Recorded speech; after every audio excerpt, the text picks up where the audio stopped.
Officially bowl week, people. Get excited. The Bad Boy Mowers Pinstripe Bowl in the Bronx, Syracuse, Minnesota. They're going to battle it out for who is the greatest cold weather team on the face of the earth.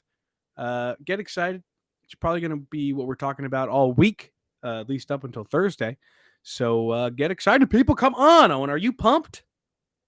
I'm jazzed up, Bones. I am jazzed up. It's bowl week. It's bowl week. We've got an exciting guest that we'll bring on almost immediately to talk about some of the players who have declared for the NFL draft. You could probably guess who that is. It's Locked On Syracuse. Starts right now. Are Locked On Syracuse, your daily podcast on the Syracuse Orange, part of the Locked On Podcast Network. Your team every day.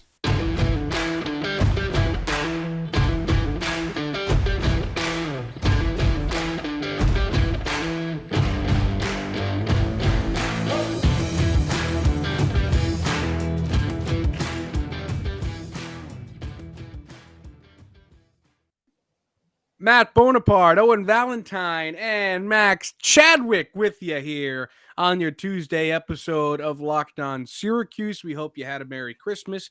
We hope you had a Happy Hanukkah. The holiday season nearly over here. But, hey, we skipped the Monday episode right onto the Tuesday app. Chadwick in the building with us today. How you doing, Max? I'm doing awesome, guys. Bowl week, something that is very rare to say if you're a Syracuse football fan. So you got to enjoy it when it happens. And yeah, it's happening this year. So I'm very excited for that Pinstripe Bowl on Thursday. Heck yes, brother. We are talking declarees for the draft today on Locked On Syracuse. We've got, of course, Garrett Williams. I mean, the biggest name, perhaps, Devon Cooper. Matthew Bergeron, and of course Sean Tucker. We've got a lot to talk about. Let's start with Devon Cooper. Is he going first round? No, Devon Cooper's not going first round. I hate the shots. I hate the immediate shots that we're taking at Devon Cooper right now. Nobody out there is going to think I'm serious about that, which is funny to me. Even Devon Cooper but had a good chuckle out of that. In all seriousness, let's talk about Sean Tucker because he is the biggest name coming out of Syracuse. Some conversation about whether or not he was going to go in the first round before this year, and then as the year began, it was like he could still be second round. And now, as it's wrapped up, I think there's a debate about whether he's a second round back, he's a third round back, or a fourth round back. Where do you see him? Yeah, I always thought the first round talk was a little much, especially because running backs, like there's one first round running back this year, in my opinion, that's Bijan Robinson. Even him, I would take in the back half of the first round. And he's like the best running back prospect since Saquon Barkley. So you got to be like ultra special in order to be worthy of a first round selection. I don't think Sean Tucker is that. However, I do think he's a top 5 running back in this draft class. And I do think he'll end up being a day 2 pick. Now, he might be a second round pick if someone pulls a trigger. I personally would not pull the trigger that high if I'm an NFL team. I think he's probably got the best combination of size and speed in the NFL draft among running backs, but other than that, it's not a lot. He's not really a great creative runner. He's not going to make a lot of juke moves, go horizontal on you. He's not a great receiver out of the backfield either. I think that Sean Tucker is, again, he's a monster at 205 pounds. He's absolutely shredded. He can run in like the low 4.3s were some rumors. So, again, size, speed, burst, all excellent, probably the best in the class. But outside of that, he doesn't bring too much to the table. Plus, he had a disappointing year this year, too. So, I would personally say third round, I would go Sean Tucker. But maybe someone takes him in the second round, although I wouldn't do that. Yeah, I think this is, right, the reflection of the season he had. Expectations were as high as can be coming into the season, right? A record-breaking single-season rushing season for Tucker last year, and you're expecting him to return and have that same type of pure dominance that he was able to have with a weak O-line last year. And, the O-line still struggled this year, but he seemed to struggle a lot more with that. And I don't know if it's a reflection of the different offense and changing things, but I would assume that, when you've got an offense that shift happens and you're actually taking a lot of attention off of you in being able to throw the ball a lot more effectively and have some success through the air, you should be able to have a little bit more relative success on the ground because defenses can't hone in as directly on you, and you weren't able to see that success out of him. There was a mild conversation, not really warranted. I thought it a little bit occasionally of would he stay? Is there ever a chance that he comes back? But I mean, we talk about it all the time, and never do we get through that chat without referencing you and your thoughts that the running back lifespan is way too short if you are in Sean Tucker's shoes to take that risk and try and go at it for one more year. Exactly. Yeah, exactly. He needed to declare. I think he made the right move there. And like you guys mentioned, like he's not in the mold of NFL running backs now. Like he's a runner. He's a running back in every sense of the word. And he's had 73 catchable passes in his career. And he's dropped 10 of them. So he's had a 14% drop rate in his career, which is very high. So he's just not a guy who's going to contribute much on passing downs. And he's not a guy who's going to, juke a lot of guys out or make something happen. Like he's a north-south guy. He's going to hit you. And he's going to be difficult to tackle, but he's not a guy who's going to juke you out of your shoes or anything like that. So again, size, speed, burst, all great. But other than that, not really bringing too much to a backfield. Yeah, and I keep wondering about what his NFL career will be like. I feel like it's a foregone conclusion that he will be there, but I just don't know how long he'll be there. I can't see, I don't know necessarily that he's a generational running back or anything. He's a fantastic college back, but I just don't know if I foresee him being great at the pro level. Yeah, I think he'll be a starting NFL running back. Again, I agree with you. I don't know if he'll be much more than that. I think he kind of needs a really good offensive line in order to develop well. And he's not fitting the mold of the future NFL running back in terms of receiving ability, in terms of, being able to go horizontally. Like he's a north-south runner. I keep saying that, but he's a guy that, you're just going to be giving a heavy workload to, and he's going to grind out the tough yards and can be a great goal line back. And I think we'll get a lot of touchdowns for fantasy purposes too because of that. But other than that, I think he's a good running back. I think he'll be a good running back in the NFL. I don't think he'll be a superstar though. Yeah, I could see that. 100%. And I just, when you look at some of the more successful backs right now and what they're doing in the NFL, it has a lot to do with, as you were saying, being able to be contributors in the passing game and get out and move. And, you see McCaffrey do it as good as anybody, and just being able to be so multifaceted in the way he's able to get his yards. And it really is a success model, and something that a lot of backs are working to emulate, and a lot of teams are working to emulate, being able to find guys that they can utilize in that type of role. And as you said, with the drop rate, I didn't even realize that was, I didn't know that that's either. A terrible number, and really concerning. And I know, Derrick Henry early in the year dropped 2 or 3 passes, and everyone was, going nuts on him. And Sean Tucker is in that same boat of dropping passes. And I'll tell you what, Sean Tucker is by no means the same back by any caliber that Derrick Henry is in terms of making up for drops.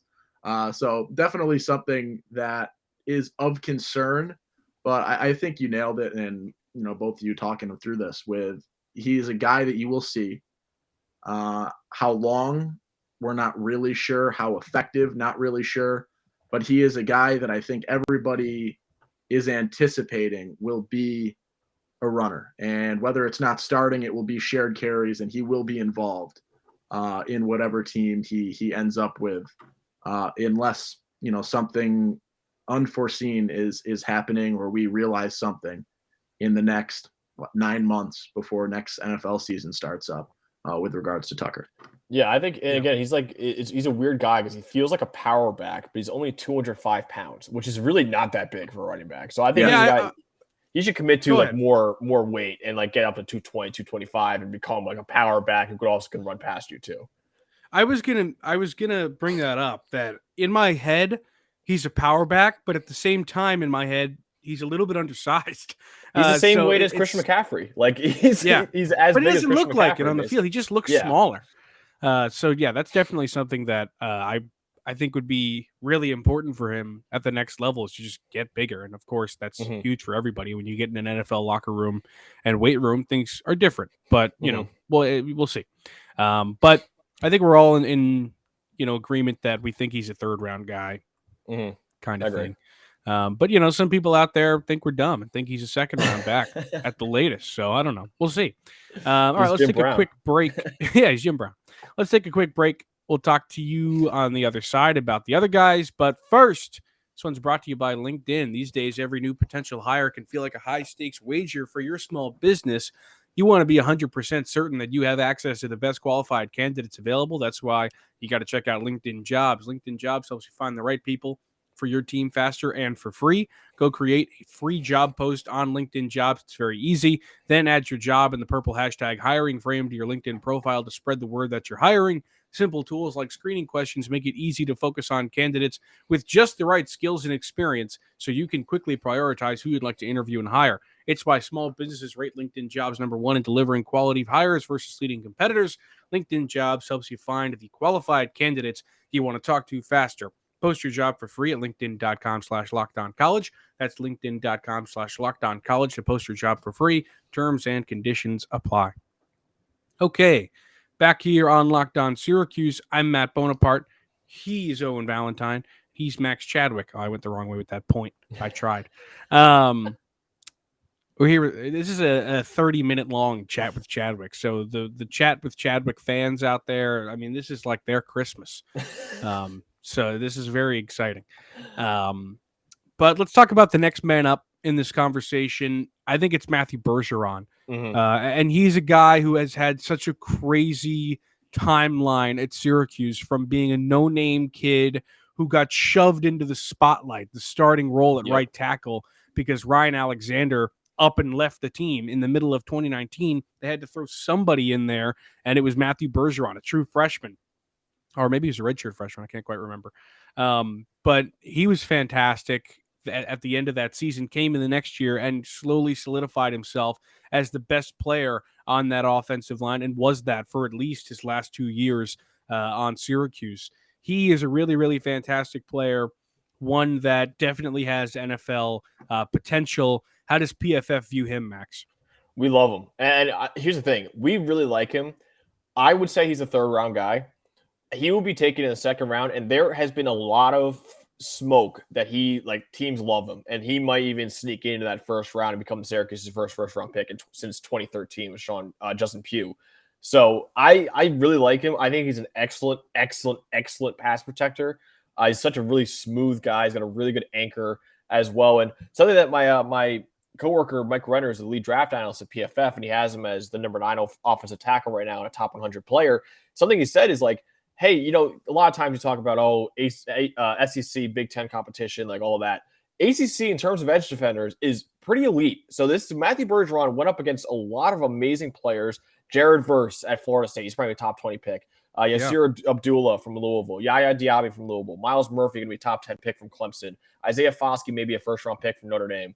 Habakkuk Baldonado, your guy Bones from Pitt. He's a monster. Like, Matthew Bergeron's played a lot of amazing players in the ACC, and he has 12 pressures allowed on 392 pass blocking snaps. So he has been a dominant pass protector over his career.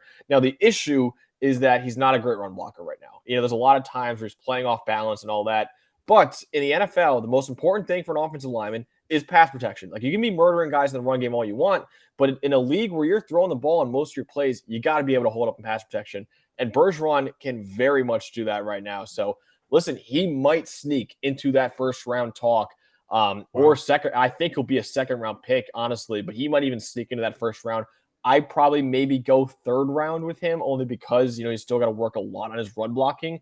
But he's a guy that I know a lot of people are falling in love with in this draft cycle. Yeah, Max, I mean, you talk about how long it's been, first of all, since Syracuse has had, a first-round pick in Justin Pugh, but that's also the last, player on the line that Syracuse has had drafted. So it would be sort of this cool little full circle moment if, the rankings and the ideas surrounding him continue on this path, that you might be able to have that full circle moment where your past 2 first round picks are going to be on the line there, and something that would be kind of fun, and living up to the success of Pugh, and his career has been very solid.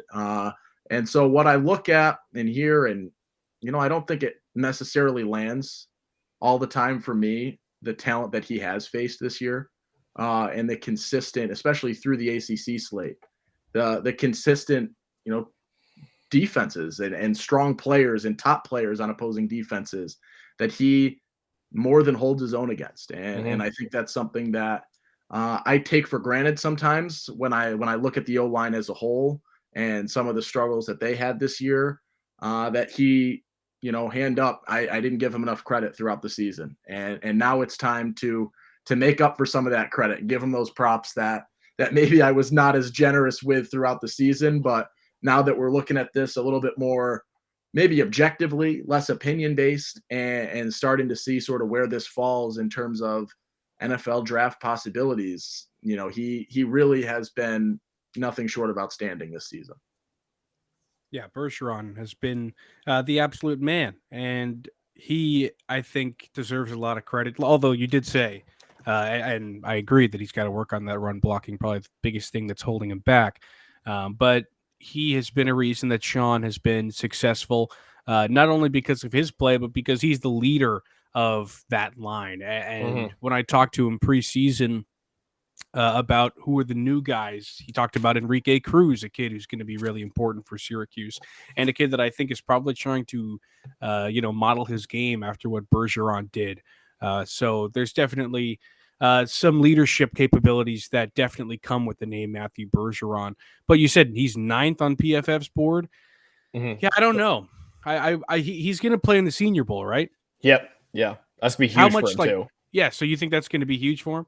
Yeah, it's always a good thing. I think for those guys, there's some guys where I say don't play in the Senior Bowl. Like if you're a guaranteed top 25 pick or whatever, you probably don't want to do that because you could only hurt your stock at that point. He's a guy who I think could really be a riser at the Senior Bowl if he has a really good week there. So that is a guy who I am very excited to see at the Senior Bowl. And yeah, I mean, for him, that's going to be a fantastic week. And it's just funny that, you talk about Justin Pugh now, the next first-round pick potentially is another offensive lineman. Like that is shocking to me considering how bad Syracuse offensive line has been over the last few years. And he's like literally the only bright spot on that offensive line has been Matthew Bergeron, but otherwise it's been a disaster. And yeah, I mean, he's really taken on that leadership role. And like I said, the Senior Bowl is going to be huge for him and really could elevate him into first-round talks.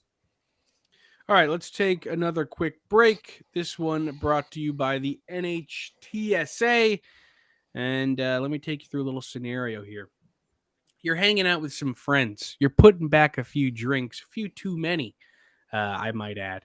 As the evening comes to an end and people start to head out, maybe some Irish goodbyes in there, you think of calling for a ride. Nah, you live nearby. You can make it home okay. It's no big deal. What are the odds you'll get pulled over anyway? And even so, what's the worst that could happen?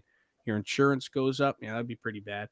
You lose your license. That would be a pain. You lose your job. Now that's bad. You total your car. You kill someone. Now you're in the slammer and someone's dead. You can't laugh, Max. This is very serious. Everyone knows about the risks of drunk driving. The results are tragic and often deadly.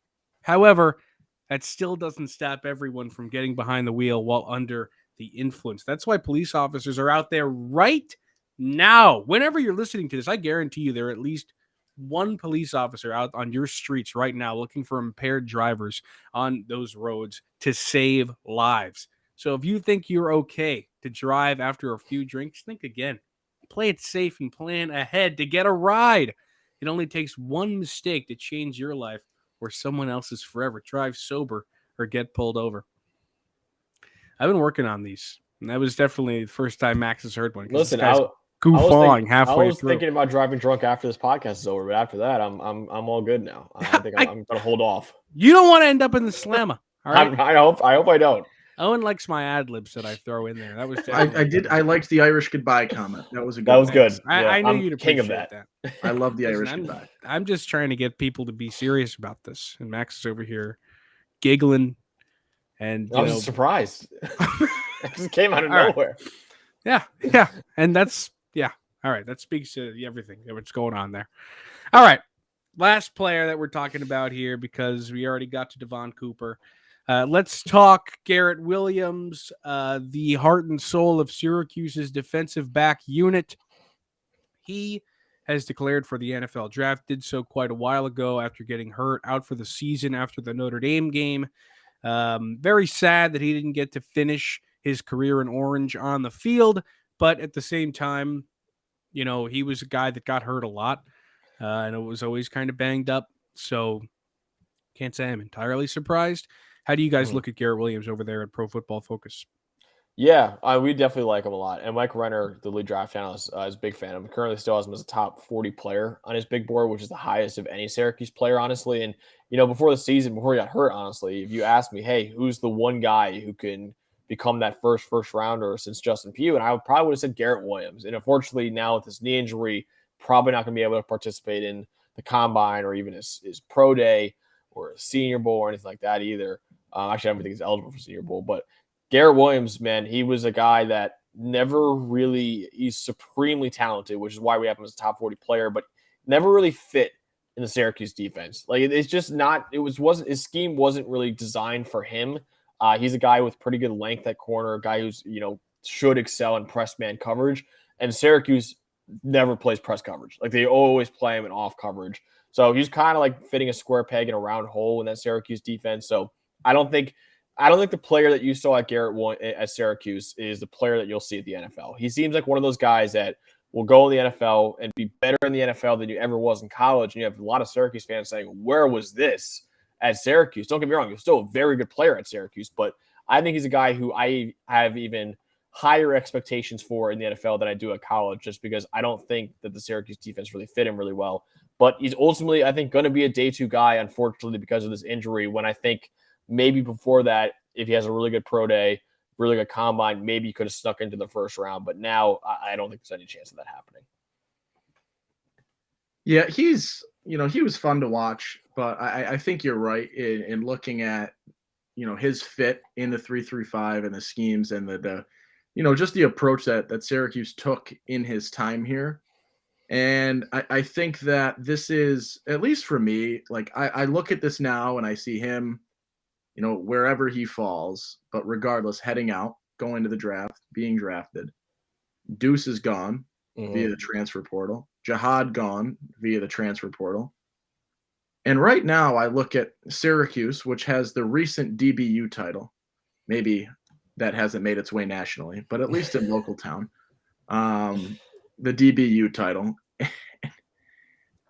It's still alive, but it's barely breathing, to quote the script there. It's not great at the moment, and you're gonna have, right, it's cool, right, another recent defensive back draftee, NFL caliber player, right, but I don't know where the next is, and they pulled some transfers in, and this is a full tangent. And they've got, Jaden Gould and Jaden Bellamy coming in. I don't know if they're at the DBU caliber that I want them to be at.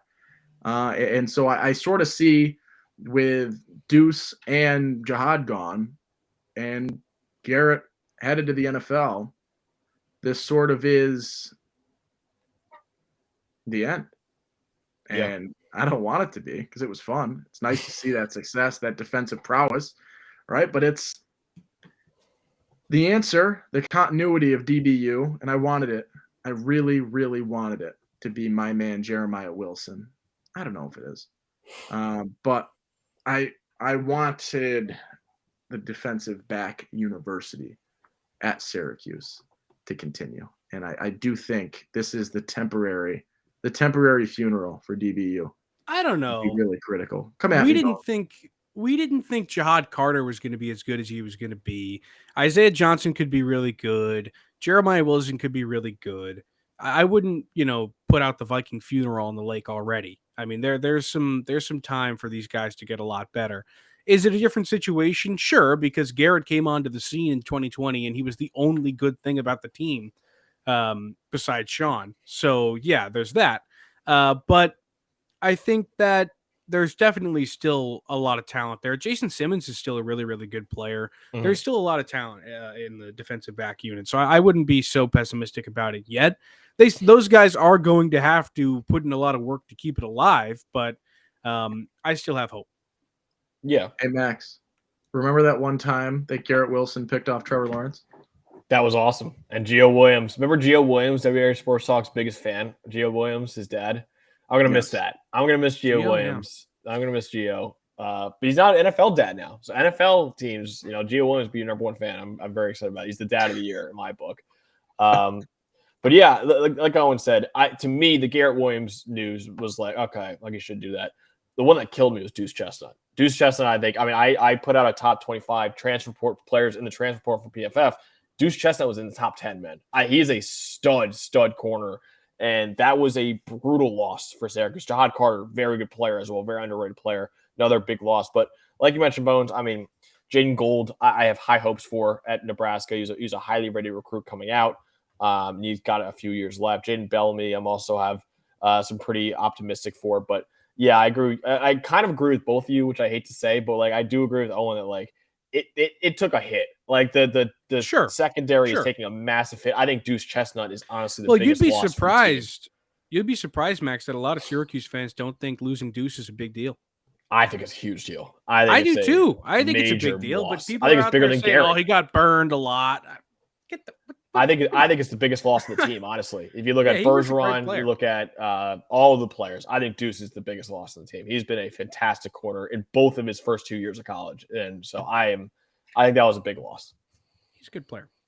All right. Well, that's all the time we have on Locked On Syracuse today, Max. Thank you for joining us. We'll probably see you later this week to talk about the Pinstripe Bowl and give some predictions about that. But for now, thanks for making Locked On Syracuse your first listen every day. Now make Locked On Sports Today your second listen. Peter Bukowski brings you the biggest stories from around sports in 20 minutes. That's Locked On Sports Today, available on YouTube and wherever you get podcasts. I'm Matt Bonaparte. He's Owen Valentine. We'll see you later.